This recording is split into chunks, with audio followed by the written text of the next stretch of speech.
warahmatullahi wabarakatuh. Perkenalkan, nama saya Nurul Afni dengan NIM 2004223, Prodi Departemen Ilmu Administrasi Negara, Fakultas Ilmu Sosial, Universitas Negeri Padang. Baiklah, video ini saya buat untuk memenuhi mata kuliah Administrasi Kepegawaian. Adapun materi yang akan saya jelaskan mengenai mata kuliah ini yaitu terkait pemetaan sistem kepegawaian dalam pemerintahan secara umum dan menganalisis penyelenggaraan kebijakan dan manajemen aparatur sipil negara, serta prinsip profesi aparatur sipil negara di Indonesia. Baiklah, untuk materi yang pertama yaitu definisi, fungsi, dan jenis pegawai dalam melaksanakan kegiatan penyelenggaraan negara. Yang pertama yaitu definisi pegawai negeri sipil, yaitu pada pasal 3 ayat 1 Undang-Undang Nomor 43 Tahun 1999 disebutkan bahwa pegawai negeri sipil berkedudukan aparatur negara yang bertugas untuk memberikan pelayanan kepada masyarakat, yaitu secara profesional, jujur, adil, dan merata dalam penyelenggaraan tugas negara dan pembangunan. Selanjutnya yaitu fungsi pegawai aparatur sipil negara, di mana pembinaan penyelenggaraan manajemen aparatur sipil negara, penyelenggaraan aparatur sipil negara dalam bidang pertimbangan teknis formasi, pengadaan, perpindahan antar instansi, persetujuan kenaikan pangkat, dan pensiun. Selanjutnya yaitu jenis pegawai. Mengacu pada Undang-Undang Nomor 5 Tahun 2014 tentang aparatur sipil negara atau ASN terbagi menjadi dua jenis, yaitu PNS dan PPK atau P3K. PNS dan P3K sama-sama memiliki status sebagai aparatur sipil negara. Materi selanjutnya atau yang kedua yaitu sistem kepegawaian di Indonesia.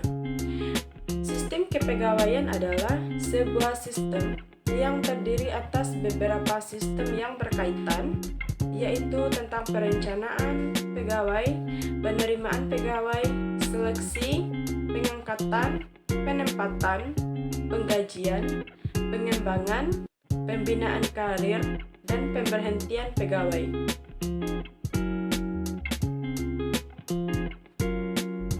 Sistem kepegawaian dapat dikelompokkan ke dalam 3 jenis, yaitu yang pertama, separated personnel system, yaitu yang memberikan kewenangan sepenuhnya bagi pemerintah daerah untuk melakukan pembinaan pegawai yang berada di wilayah kerjanya.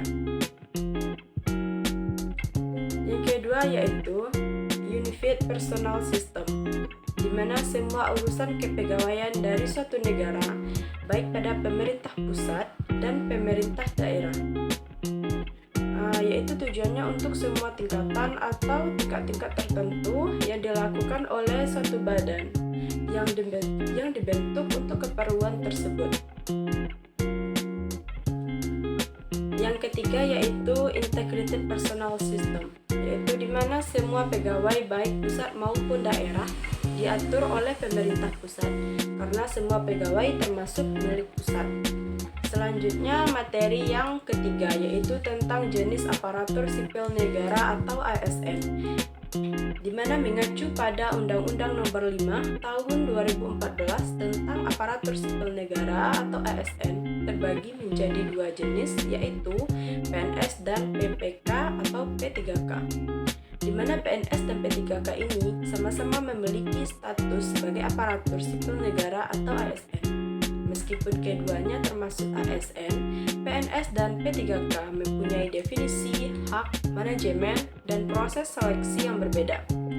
Yang pertama yaitu status kepegawaian.